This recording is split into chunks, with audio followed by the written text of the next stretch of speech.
सांगतात किंवा बिंदू रूप आहे तर हे बिंदू रूपाचं मग विष्णू आणि भगवान आणि ब्रह्मा हे महेश हे तिघांची चर्चा चालू असते तर त्यावेळेला ते आपल्याला सांगतात किंवा विष्णू भगवान म्हणतात किंवा हे जे सांगतात किंवा आपले पिता कोण आहे, आपले पिता कोण आहेत, ब्रह्माजी म्हणतात आणि विष्णूजी म्हणतात. मग म्हणतात किंवा महादेव हेच आपले पिता आहेत असं ते सांगतात. मग ब्रह्माजींना कसं नाही म्हणे असं कुठे की ते आपले पिता आहे, तो एक स्तंभ आहे म्हणे 11 स्तंभ आहे, अग्निस्तंभ आहे तर त्याच्या रूपातच म्हणे. तर त्याच्यामध्ये आपले पिता कोण हे आपल्याला माहित नाही.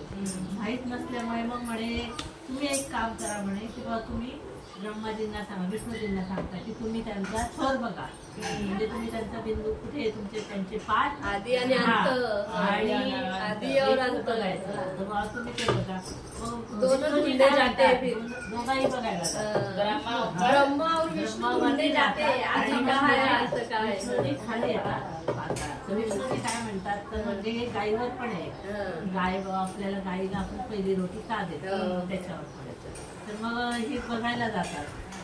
आता विष्णूजी कसं असतं, विष्णू किंवा मला इकडे तिकडे नाही बघायचं नाही. आपले पिता म्हणजे महादेवाचे, त्याच्यामुळे आपण त्यांनाच महादेव मानलेले आहे. ते खाली पाताळात जातात त्यावेळेला आपल्याला ते त्यांना ते चरण बघा म्हणे मला चरण मिळाले, भोले बाबांचे चरण मिळाले. ब्रह्माजी वर जातात वर जातात वर जाता जाता त्यांना ते मिळत नाही. मग आता त्यांना रस्त्यामध्ये येता येतात ते म्हणतात मला आता उत्तर तर द्यावं लागेल की बाबा पिता कोण आहे, तुम्हाला मिळालं का वरती. तुम्ही म्हणता मी वरती जातो बघायला महाराजा महादेवांना, तर मग तुम्हाला मिळालं का महाराजांचं वगैरे काहीतरी असं. तो खाली जाऊन काहीतरी सांगायला पाहिजे. विष्णूजी येतात, विष्णूजींना विचारलं महादेवांनी की म्हणे तुम्हाला मिळाले का. हो म्हणे मला चरण स्पर्श मिळाले म्हणे. मग ब्रह्माजी येतात, ब्रह्माजी खाली येतात. मग म्हणे तुम्हाला रस्त्याने येता येतं. मग ब्रह्माजींना वाटते की बाबा मला खाली काहीतरी सांगायचंय. तर मग रस्त्यात त्यांना हे गाय मिळते, गाय मिळते. तर गायला कसे सांगतात म्हणे तू माझ्यासोबत चल आणि मला सांग म्हणे की महादेवांसोबत की समोर की मला ब्रह्माजींना वरचा थोर मिळाला महादेवाला.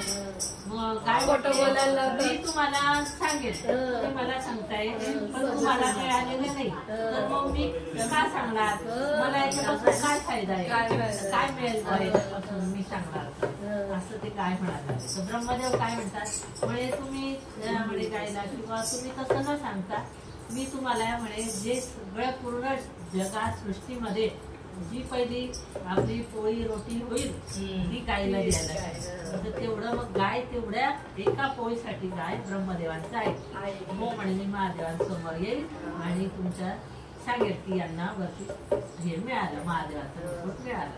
बरं मग परत येता येता रस्त्यामध्ये परत आपल्याला केतकीचं हे मिळालं, झाड मिळालं. मग महादेव विचारतात ब्रह्मदेव विचारतात की केतकीच्या झाडाला किंवा तू माझ्यासोबत चलायचं. म्हणे का तर म्हणे मला हे थोर मिळालं बाबावरती कोट वगैरे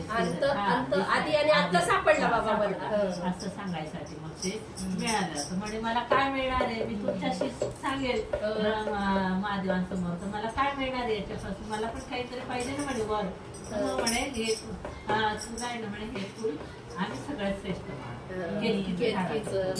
मग ते असे ब्रह्मदेव गाईला त्या केतकीच्या झाडाला घेऊन खाली येतात. मग बसतात, चर्चा त्यांची चालते, शिवचर्चा वगैरे ते विचारतात.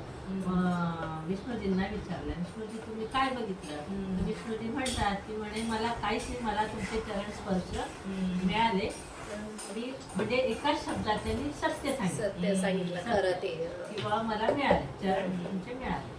त्यांनी नमस्कार ब्रह्मदेवाला म्हणे तुम्ही काय तुम्हाला काय म्हणे मला तुमचं हे दिसलं अंत वगैरे ते दिसलं आधी तुमचं शेर मुकुट ते बघा म्हणे. म्हणे कशावरून म्हणे या गाईला या गाईला विचारा. गाईने सांगेल. मग गाई हो भोले बाबा माझं हे गाय सांगायला लागली की याला मिळाले बुवा तर त्याच्यामुळे आम्ही बरोबर आले. लगेच केतकीच्या फुलाला झाडाला तर म्हणे हो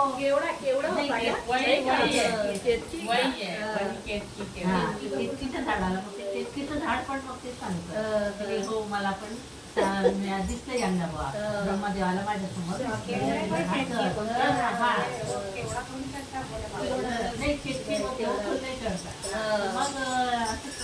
असताना मग भोले बाबा म्हणते ब्रह्मदेवा तुम्ही खोटं बोलता आणि विष्णू भगवान तुम्ही खरं बोलले. एका शब्दात तुम्ही सांगितलं की मला जे येते फक्त चरण स्पर्श आहे.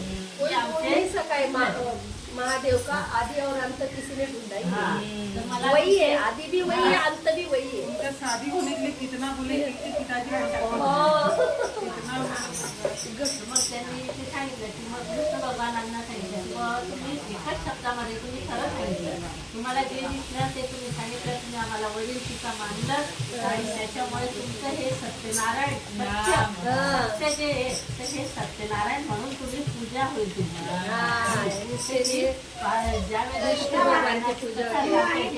पाच अध्याय असतात ते सत्यनारायण भगवान तुम्हाला नखऱ्याची नाव आली त्याच्यात ते आलं काय पण हे सत्यनारायण भगवान कशाने निर्माण झाले नाव कशाने पडलं तर ते भोले बाबांनी त्यांना सत्य बोलल्यामुळे सत्यनारायण नाव दिलं. त्या दिवसापासून सत्यनारायणाची कथा सुरू झाली आणि ब्रह्मदेवांना सांगितलं की बाबा तुम्ही हे खोटं बोलल्यामुळे ब्रह्मदेवांचं त्यांनी पायाच्या नखाने त्यांचं हे केलं आणि त्यांचं शिर कापलं आणि ते शिर असं खाली गेलं रक्तबंबाळ होत ते जे ब्रह्मदेवांचं शिर होतं म्हणजे डोकं ते खाली गेल्यानंतर ते मग भोले बाबांनी कधी त्यांना बोलले की बाबा त्यांच्याकडून चूक झाली त्यांना माफी द्या.